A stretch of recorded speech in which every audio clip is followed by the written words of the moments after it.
This video is going to cover confidence roping. It's aimed at anybody who's undertaken mountain leader training and wishes to revise their skills, and anybody else who informally leads less confident walkers in the hills.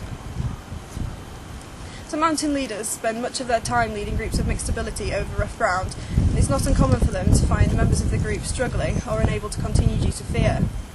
So the aim of confidence roping is to provide reassurance to the individual, to give them the courage to carry on walking. This is done by attaching a loop of rope around the individual's waist to provide them with support and also to prevent them from coming to harm if they fall. So it's important as a mountain leader that you always carry a walking rope in your rucksack, which is readily accessible. So I'm now going to show you how to attach the rope around the individual's waist. So first of all, you want to get about 3 metres of rope out of your rucksack and leave the rest inside so that it's out of the way. You then want to thread the rope around the individual's waist, leave about half a metre at the end of the rope. Once you've sized up the correct loop, you want to tie an overhand knot in this part of the rope.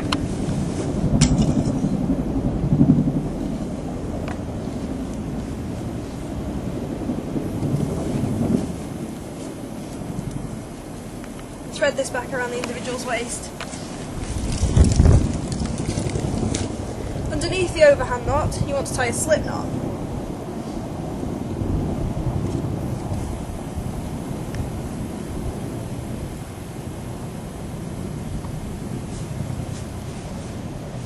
And that should be able to freely move up and down this part of the rope. So the purpose of the overhand knot is that if the individual slips, then the rope's not going to tighten up around the waist. And it's also useful as you can easily loosen it off and adjust it up and down the rope for the correct size. And it also means that you can transfer it to other group members who might be struggling.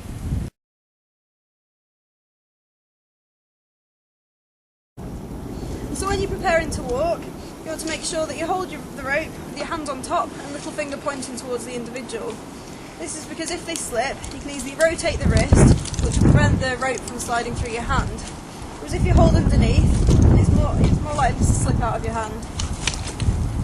You must also be uphill of the individual and at a distance that you'll be able to prevent a fall. You want to make sure you maintain tension on the rope, which is because if they slip, then it avoids shock load in the rope and also reduces the potential fall factor for the individual. So if you're walking downhill, you can actually ask the individual to lean forward slightly, which helps to maintain the tension on the rope and also means that they can feel it supporting them, which might help boost their confidence. So when you're walking, you want to make sure that you've got a wide stance with slightly bent knees and make sure you're confident with every foot placement. If you're practicing with a confident individual, then a good tip is to blindfold them, as this helps to mimic the way this unconfident person would walk and also encourages you to explain to them how and where they should place their feet, which unconfident or inexperienced individuals often find difficult. When walking, you want to make sure that you continually provide encouragement to the individual, but be careful not to attract unwanted attention from the rest of the group.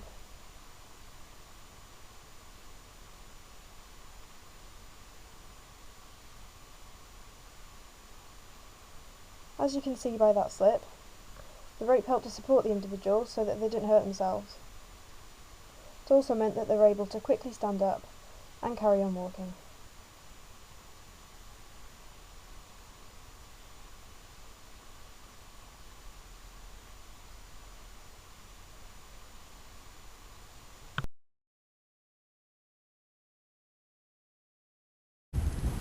When you're walking uphill, you're able to maintain eye contact with the individual.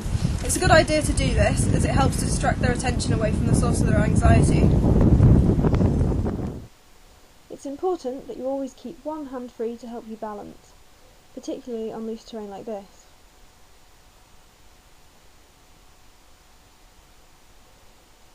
If you need to cross a difficult part of terrain, then it's a good idea to ask the individual to stop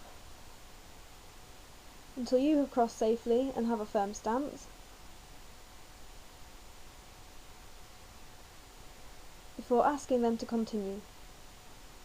This means that you're always in a position where you'll be able to manage a slip.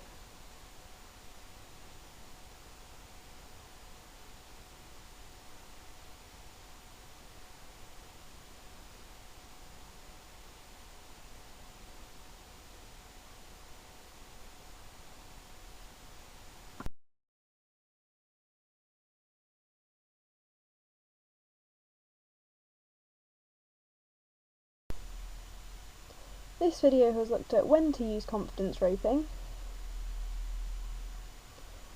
how you should use the rope to provide support for the group member,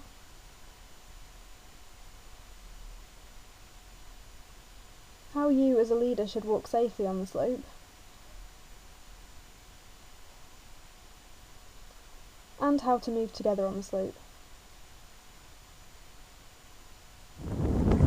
So it's now important that you gain a lot of experience on a variety of different terrain. As a mountain leader, you need to become familiar with the kind of terrain that's suitable for implementing confidence roping.